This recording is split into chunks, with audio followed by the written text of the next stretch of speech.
on va travailler un petit peu sur la structure de nos classes pour vous expliquer le fonctionnement réel et détaillé de nos namespaces.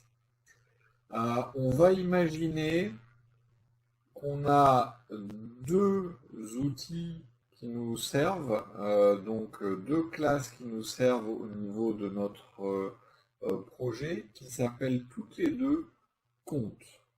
L'une qui va s'appeler compte pour la banque et l'autre qui va s'appeler compte pour le client. Les deux classes s'appellent compte et les deux fichiers s'appellent compte.php. Dans ce cas-là, je ne vais pas pouvoir créer mon fichier dans le même dossier que l'autre dans mes classes. Donc je vais déjà avoir besoin de travailler sur la structure des fichiers et des dossiers directement au niveau de mon dossier classe. Donc la première chose que je vais faire, c'est que je vais créer des nouveaux dossiers. Un que je vais appeler client. Et un, bon, il prend une icône particulière, hein, ça c'est pas encore un souci. Et donc une autre que je vais appeler, donc je vais l'appeler banque. Une pour le compte bancaire et une pour le compte client. Donc bien sûr, mes comptes que j'ai créés, les fichiers que j'ai créés hier, depuis hier en tout cas, sont les fichiers de compte bancaire. Donc je vais les déplacer directement à l'intérieur de mon dossier banque. J'aurais pu le faire en une fois, mais c'est pas grave. Et donc je vais créer à l'intérieur de mon dossier client, je vais créer un nouveau fichier que je vais appeler compte.php. Bon, vous imaginez bien que à l'intérieur de ce fichier compte.php, je vais avoir une classe qui va s'appeler compte. Donc je vais la créer. Et donc la classe compte qui va porter en fait le même nom que la classe compte de ma banque. Donc il y en a une qui est abstraite, l'autre qui ne l'est pas, mais ces deux classes s'appellent compte. Donc là, je vais avoir un petit souci au niveau de l'utilisation de mon projet. Le premier petit souci que je vais avoir, donc déjà, je vais devoir modifier un peu les chemins d'accès à mes fichiers. Donc le premier chemin, ici, je vais ajouter banque à l'intérieur de mes chemins.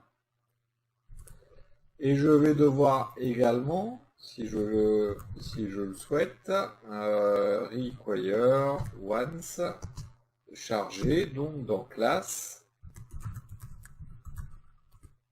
dans client, charger compte.php.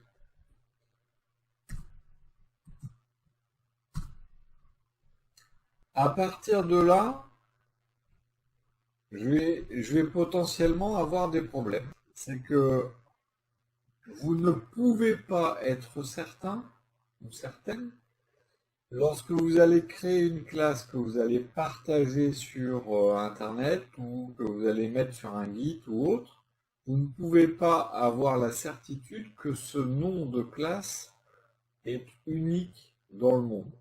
Le problème, c'est que les noms de classe à rallonge, ça peut être un petit peu embêtant. Et donc c'est pour ça qu'on va utiliser plutôt cette notion de namespace, d'espace de nom, qui vont nous permettre de faire en sorte de stocker en fait nos classes à l'intérieur de, on peut comparer ça à des dossiers virtuels qui vont servir de chemin d'accès à notre classe. Et donc par exemple, dans notre application ici pour les classes banque, compte et client compte, eh bien, on va leur donner au-dessus directement de notre classe le namespace dont elles font partie. Donc là, je suis dans le fichier compte du client. Et donc, je vais ici préciser un namespace. Donc, il suffit d'utiliser le mot-clé namespace et ensuite de mettre un chemin. On va partir de la racine de notre projet, de notre dossier classe, que je vais appeler app. Assez souvent, vous allez trouver app, qui va être la racine en fait du dossier qui contiendra toutes vos classes. Ensuite, on va mettre des anti-slash et séparer. Pour des raisons de facilité et d'autoloading, la plupart du temps, on va utiliser plutôt le chemin, l'équivalent du chemin au niveau des dossiers. Et donc là, je vais dire que mon compte se trouve dans le namespace qui s'appelle app client. À partir de ce moment-là, je vais pouvoir utiliser ce nom, cet espace de nom, pour appeler ma classe compte. Je vais devoir faire pareil au niveau de notre banque directement. Il ne confond plus maintenant le compte client du compte banque. Alors, pour quelle raison? Simplement parce que ma classe client, je vais maintenant pouvoir l'appeler directement par l'intermédiaire de son namespace. C'est-à-dire que là, si je veux appeler ma classe client, je vais faire un $client égal. Et donc là, si je tape compte, vous voyez qu'il me propose compte directement, l'objet compte bancaire, et en dessous, il me propose compte qui vient de app client. Et donc là, si je vais dessus, il a bien utilisé app client compte, c'est-à-dire qu'il a utilisé le namespace. Donc j'ai la possibilité de l'appeler directement en mettant app client. Donc là, compte. Donc j'ai oublié de mettre le new forcément. En faisant ça, eh bien, on a la possibilité éventuellement de dire utilise par exemple la classe compte de client en utilisant un pseudo, en fait, un alias directement de classe. Si vous avez remarqué tout à l'heure quand je mettais compte, il me proposait, il me le propose plus. S'il me le propose là maintenant, app client compte, il me proposait une ligne marquée use app client compte. En fait, on a la possibilité au début de notre fichier, alors on peut le mettre au tout début, avant les requires, c'est souvent ce qu'on fait d'ailleurs. Vous pouvez dire d'utiliser le namespace app client, et là par exemple la classe compte, Et vous allez pouvoir ajouter as compte client par exemple. Et dans tout le fichier, vous aurez la possibilité de dire je fais un nouveau compte client. Et lui va faire le lien entre l'alias compte client et la classe compte de mon client. Alors j'ai fait exprès de faire deux classes qui portent le même nom pour vous expliquer le principe de fonctionnement déjà de base de notre namespace. Donc la première chose qu'on fait, c'est qu'on lui donne un espace de nom. On lui dit cette classe compte se trouve dans app client. Ensuite, une fois que la classe compte a été mise directement dans ce namespace, vous pouvez y accéder soit en marquant app client compte, soit en mettant directement un alias, en mettant une ligne use ici. Alors on n'est pas obligé de mettre les alias, mais si vous ne mettez pas d'alias et que vous avez deux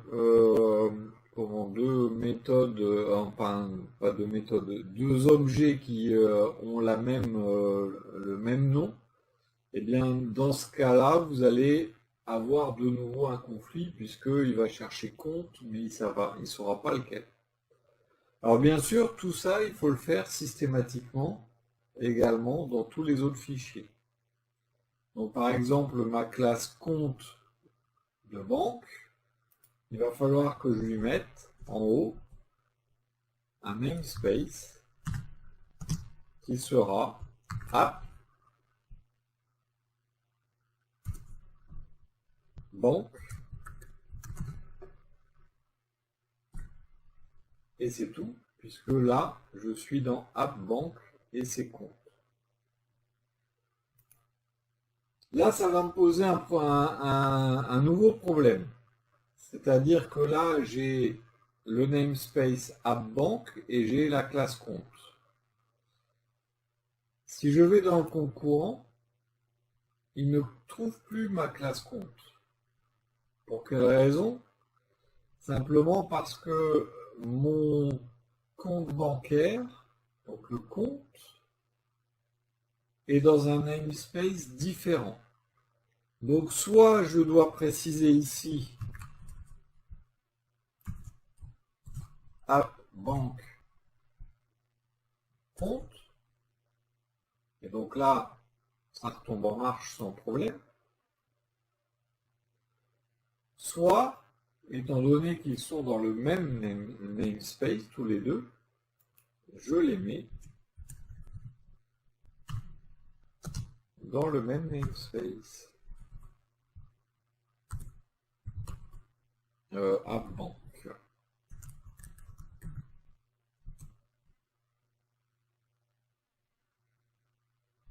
Et en ayant fait cette modification ici, j'ai effectivement mon namespace qui a été défini, donc mon compte qui est reconnu ici, il sait que c'est le compte bancaire, et bien sûr tout le reste après fonctionne sans aucun problème.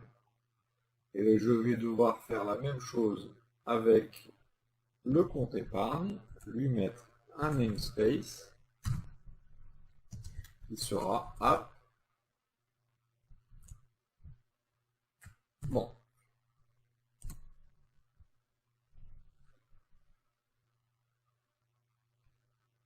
Donc là, j'ai effectivement maintenant un fonctionnement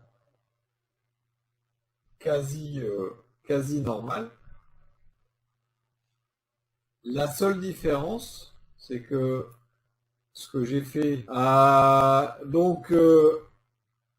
j'ai ici un use app client compte, mais voyez, compte courant, il ne me le trouve plus.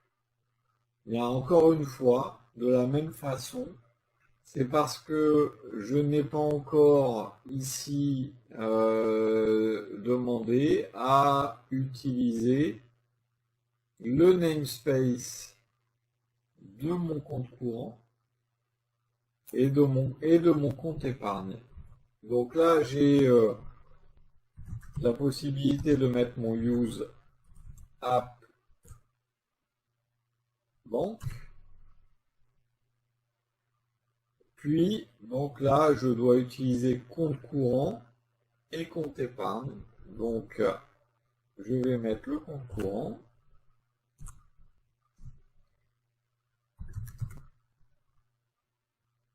Et app banque,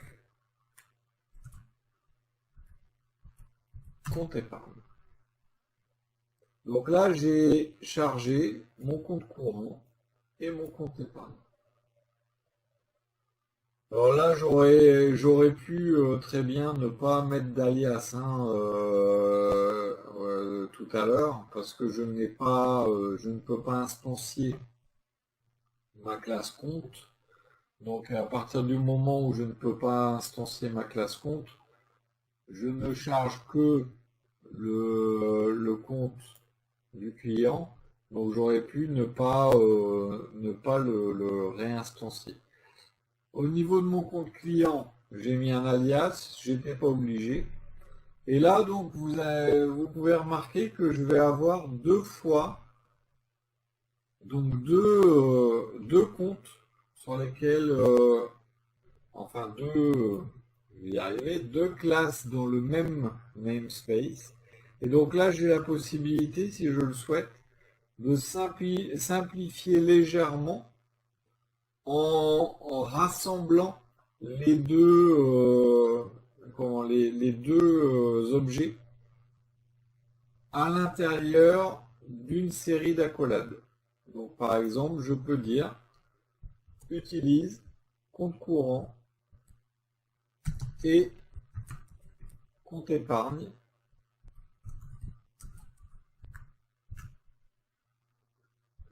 dans ce namespace. Et donc dans ce cas-là, je n'ai plus besoin du deuxième. Donc vous avez la possibilité comme ça de lui dire dans app banque utilise ces deux namespaces, enfin ces deux objets, et ça me permet donc d'instancier directement les différentes parties les différents objets de ce même namespace. Voilà, donc sur les namespaces, il n'y a pas énormément de plus en termes d'introduction à vous indiquer. Simplement, donc, il faut penser qu'à chaque fois que vous allez créer une classe, quelle qu'elle soit, vous vous dites, cette classe potentiellement pourrait être également utilisée par quelqu'un d'autre. Donc, créez votre propre namespace. Donc, quand vous regardez dans les différents guides ou autres qui sont éventuellement créés, la plupart du temps, ils ont le nom de leur guide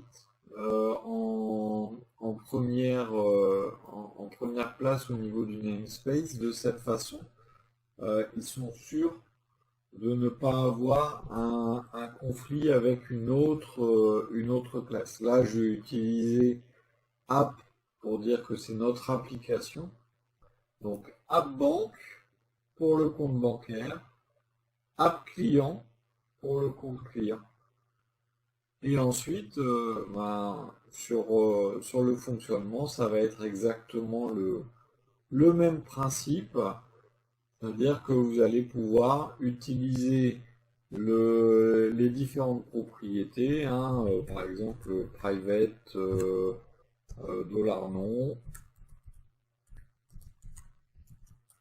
private $prénom, et ainsi de suite. Donc sur les namespaces, c'est assez rapide.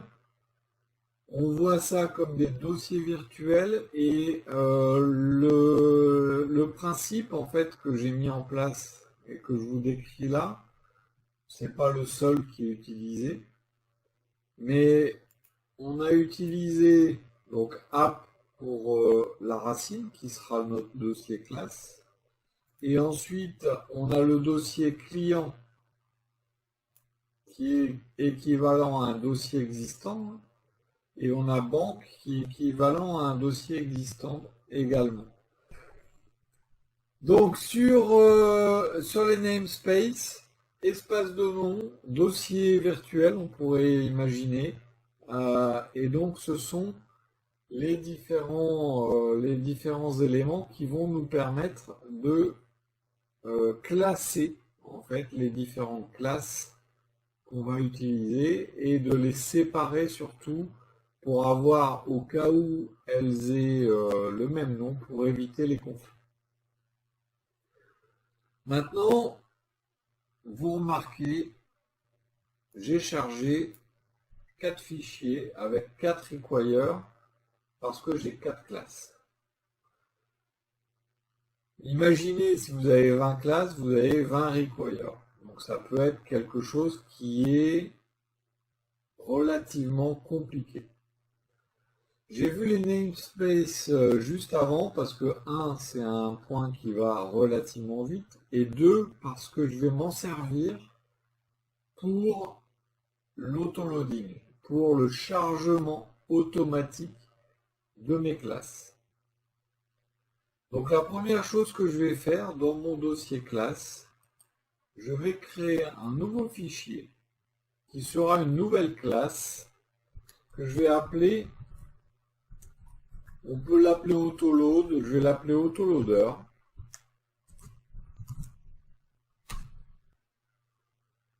Elle est à la racine, vous voyez si je ferme mes dossiers, ce fichier est à la racine de mon dossier classe. Et donc ce fichier d'autoload, son but va être de charger automatiquement les classes nécessaires. Donc, je vais faire une nouvelle classe qui va s'appeler autoloader, étant donné que elle est dans un fichier qui s'appelle autoloader. Cette classe va être dans le namespace app, puisqu'elle est à la racine du dossier classe. Donc elle est dans app. Ce qui est dans banque est dans app banque, ce qui est dans client est dans app client. Donc jusque là, pas de souci. Maintenant, à partir de là, on va regarder une fonction donc, de PHP à l'intérieur de notre autoloader. On va faire une fonction, donc une fonction statique. Donc static function register. On peut l'appeler brouette la fonction, hein, c'est pas un problème. Ça va nous permettre d'enregistrer notre autoloader. On va l'appeler en fait cette méthode. Et donc on va appeler SPL autoload register. SPL autoload register. Et donc là, première chose, on va aller chercher, donc on va faire un tableau à l'intérieur. Donc c'est un tableau à 2 entrées. Et dans ce tableau à 2 entrées, on va aller chercher la classe dans laquelle on se trouve. Je ne sais pas si vous connaissez cette constante magique qui s'appelle classe. Mais cette constante magique qui s'appelle classe va aller chercher la classe actuelle, la classe dans laquelle on se trouve, et on va lancer une fonction qui va s'appeler autoload. Donc cette méthode register sera là pour lancer le SPL autoload register, donc qui est notre fonction qui va détecter les chargements de classe, et dans ce cas-là, une fois qu'on va lui charger une classe, donc un new compte, new compte bancaire, un new compte courant, pardon, new compte épargne, new compte client, eh bien, elle va lancer une méthode qui s'appelle autoload, qu'on n'a pas encore écrite, qui va se trouver juste en dessous, puisqu'on va remettre statique ici. On va faire une nouvelle fonction statique, et là, étant donné qu'au-dessus on a mis autoload, ben on va l'appeler autoload.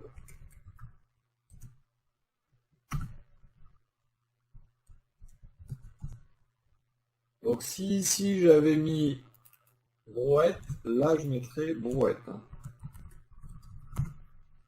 Donc ça veut dire qu'on choisit le nom. Les méthodes statiques vont être accessibles sans avoir besoin d'instancier la classe.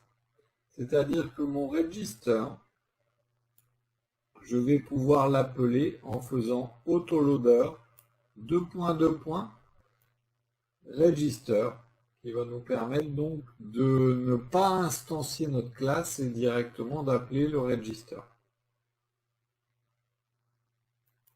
Donc là, ce que je vais faire, pour l'instant, je vais juste, au niveau de ma fonction autoload, je vais, donc, pardon, j'ai oublié de lui passer la classe, puisque mon SPL autoload register va lui envoyer donc la classe qui va être envoyée. Et donc là, je vais faire un echo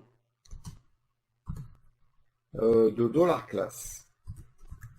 Comme ça, on va voir à quel moment cette classe register va être, enfin cette méthode register, pardon, va lancer mon autoload. À partir de là, je vais enlever tous les requires. Là, j'ai failli supprimer les fichiers. Voilà. Donc, je vais enlever tous les requires et je vais commencer juste par faire un require once de classe autoloader. Une fois que j'ai lancé, que j'ai importé, pardon, classe autoloader, je vais pouvoir utiliser autoloader register. Vous avez remarqué, Visual Studio Code, étant donné que j'ai écrit autoloader, va ajouter le namespace et la classe dans les use.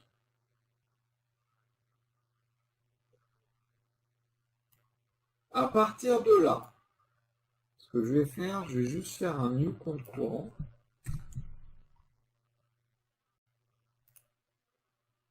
Je n'ai pas importé le fichier pour le compte courant. Donc je vais avoir une erreur. Ma classe autoloader,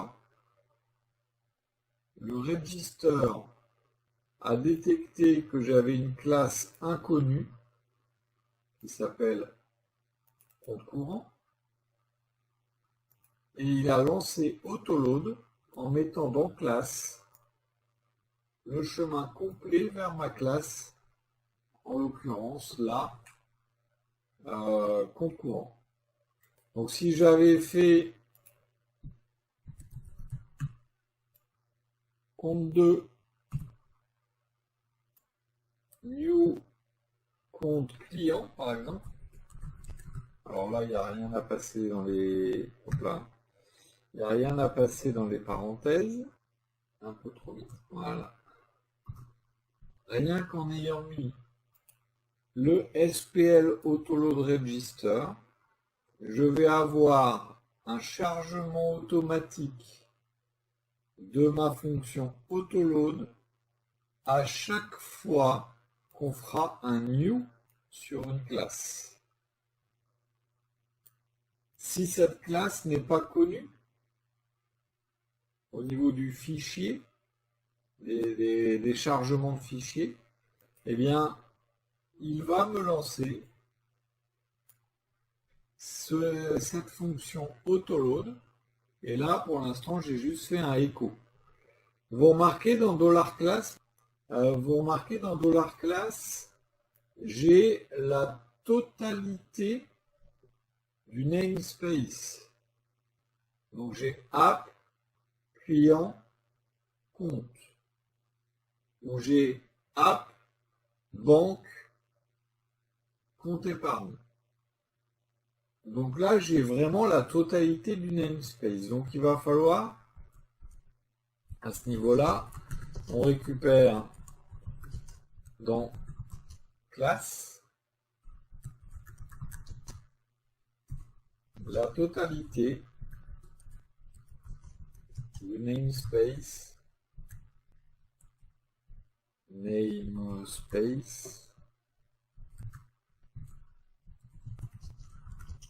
de la classe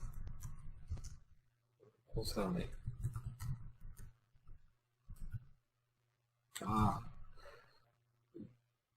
Alors là, le statique, c'est on a mis statique ici pour pouvoir lancer directement register sans faire. Sinon, j'aurais dû faire un $autoload égale new. Donc là, il va me mettre une erreur. Hein, autoloader. Et ensuite faire un $autoload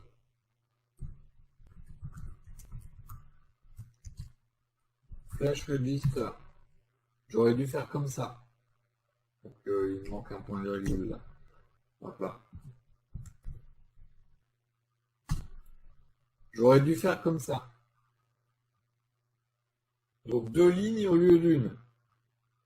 Donc c'est pour ça qu'on, la plupart du temps sur l'autoloader, on le passe en statique, de façon à pouvoir directement faire un autoloader, deux points. Donc on lance directement la méthode statique du register. Une fois qu'on a lancé donc cette méthode statique, on va lancer cette fonction autoload. Là c'est pareil, le SPL autoload register va attendre une méthode statique également, puisque on n'a pas instancié notre autoloader, donc on va aller directement à l'intérieur. Donc là, on a récupéré la totalité du namespace. Ce qu'on va faire, c'est que on va le découper, ce namespace, et on va enlever app anti-slash. Donc si on a, par exemple, je vais prendre l'exemple de notre compte client. Donc app anti-slash compte anti-slash client.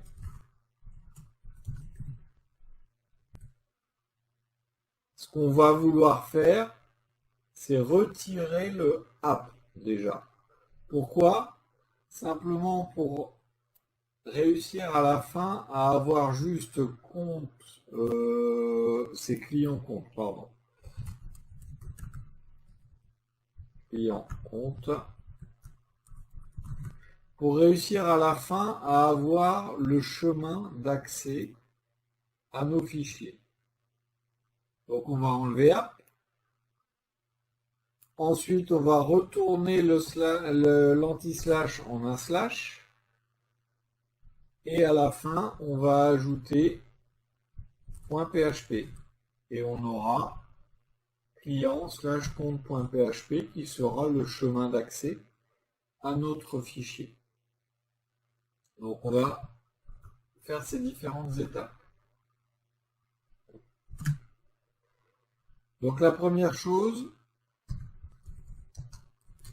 on retire app anti-slash. Donc on retire app anti-slash en faisant quoi? Eh bien, je ne sais pas si vous êtes au courant, mais vous avez une constante magique qui s'appelle namespace. Et comme par hasard, c'est app. Donc ce qu'on va faire, c'est qu'on va retirer de notre classe app et anti-slash en mettant namespace et un anti-slash derrière. On va utiliser donc, on va faire ça sur la variable classe elle-même et on va utiliser une fonction que vous connaissez certainement qui s'appelle strReplace. Dans ce strReplace, on va y passer donc le premier argument du strReplace, c'est la chaîne de caractères à chercher, le search. Le deuxième argument, c'est ce par quoi on remplace, donc nous on mettra chaîne vide. Et le troisième argument, c'est l'objet dans lequel on va aller chercher, donc la chaîne de caractères dans laquelle on va aller chercher ces infos. Donc on va prendre namespace auquel on va concaténer un anti-slash. Alors attention, si je mets un anti-slash tout seul, j'échappe l'apostrophe. Donc il faut échapper l'anti-slash, donc on en met deux. Et là, ça en fait qu'un. Donc sachez-le, hein, quand vous voyez double anti-slash comme ça, c'est parce que dans une chaîne de caractères, vous échappez l'anti-slash pour pouvoir mettre le caractère anti-slash. Ensuite, on remplace par rien, chaîne vide, et on remplace dans $class.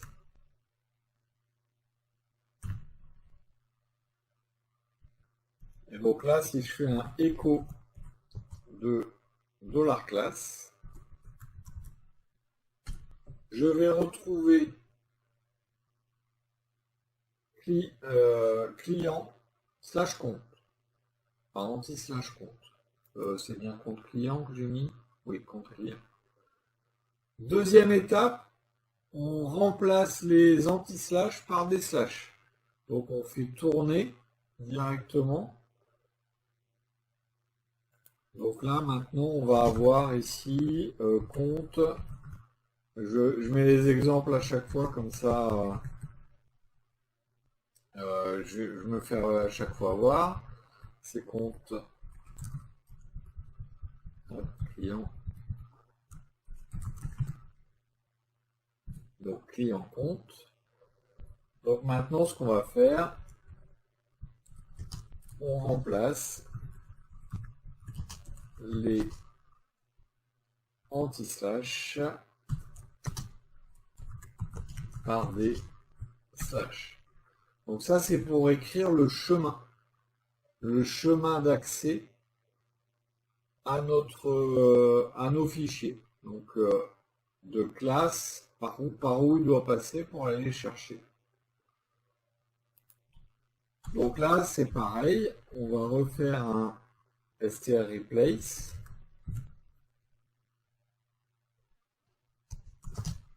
Donc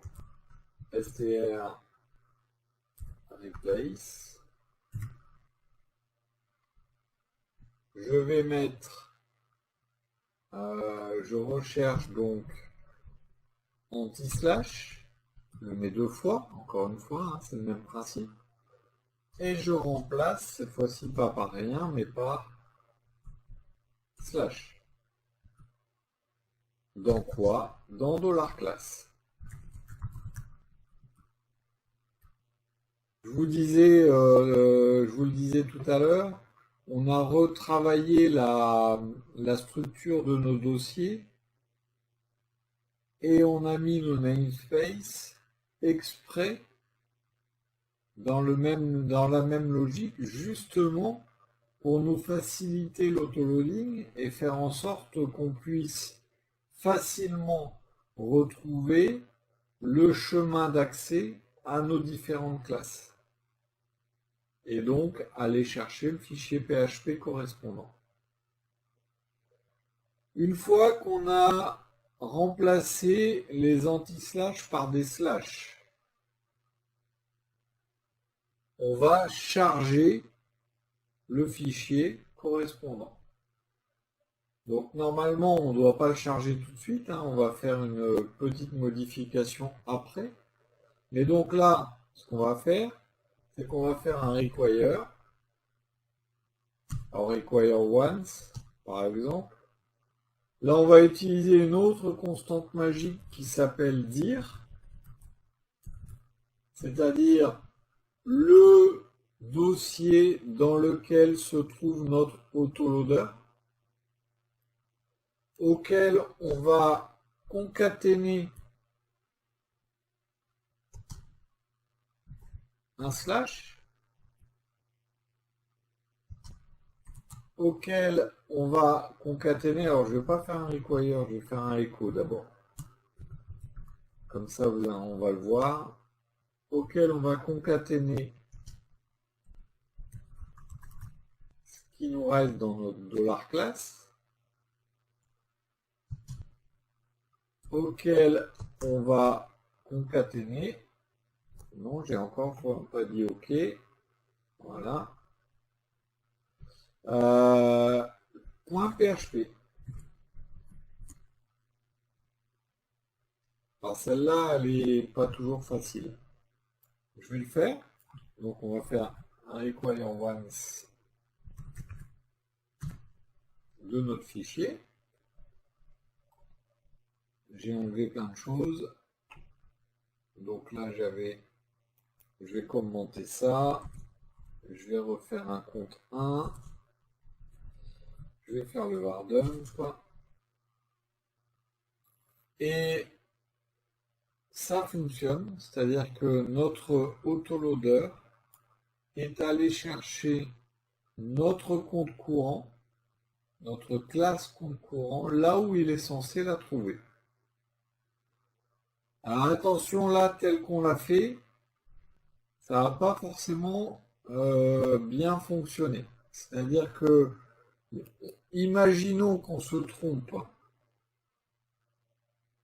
et qu'on mette juste compte, par exemple. Alors le fichier compte existe, mais on pourrait par exemple le récupérer de cette façon-là. Mais si jamais le fichier n'existe pas, donc je vais simuler une erreur, hein, qu'il ne charge pas un fichier s'il n'existe pas. Donc ne pas faire le require si jamais le fichier n'existe pas. Donc la dernière chose qu'on va faire, on vérifie si le fichier existe. Donc ce qu'on va pouvoir faire ici, c'est par exemple $fichier égale, et donc on met ça.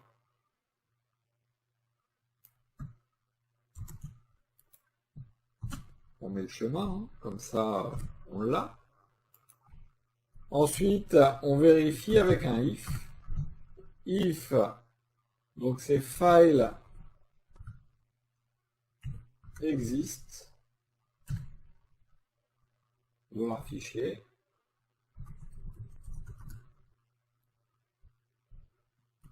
Dans ce cas-là, on va faire notre require once.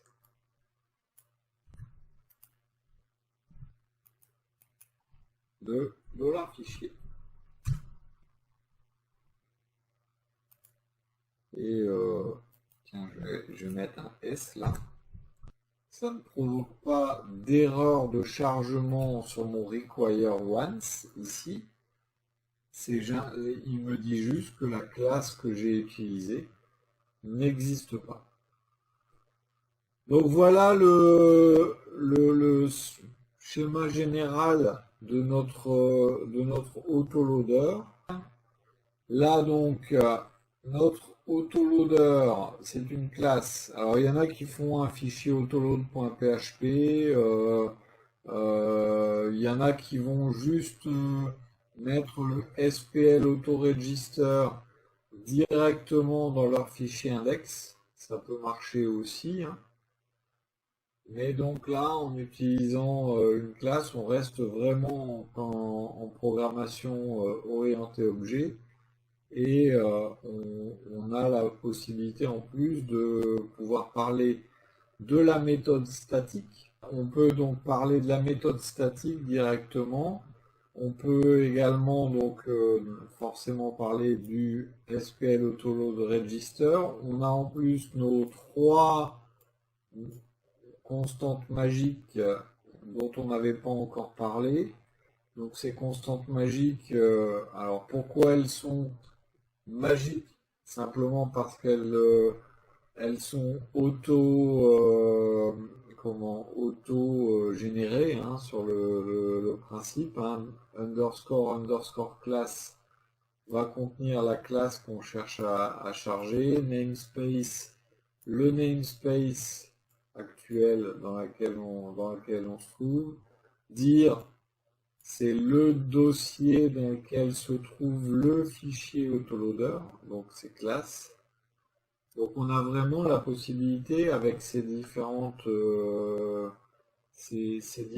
constantes magiques d'aller beaucoup plus loin que ce qu'on pouvait faire auparavant avec PHP 5 par exemple où ces constantes magiques n'étaient pas forcément présentes. C'est lorsqu'on veut charger, il y aura le replay, hein, Ouattara. C'est lorsqu'on veut charger dans le même namespace plusieurs classes directement. Donc soit on met un use de cette façon-là. Donc use compte courant, use compte épargne. Donc là il est éteint parce que je ne l'utilise pas. Hein. Soit effectivement on peut faire un groupe de namespace de cette façon-là avec l'accolade. Alors là pareil, celui-là est éteint parce que je ne l'utilise pas. Mais si je remets mon compte épargne ici, ça va s'allumer tout seul. Voilà.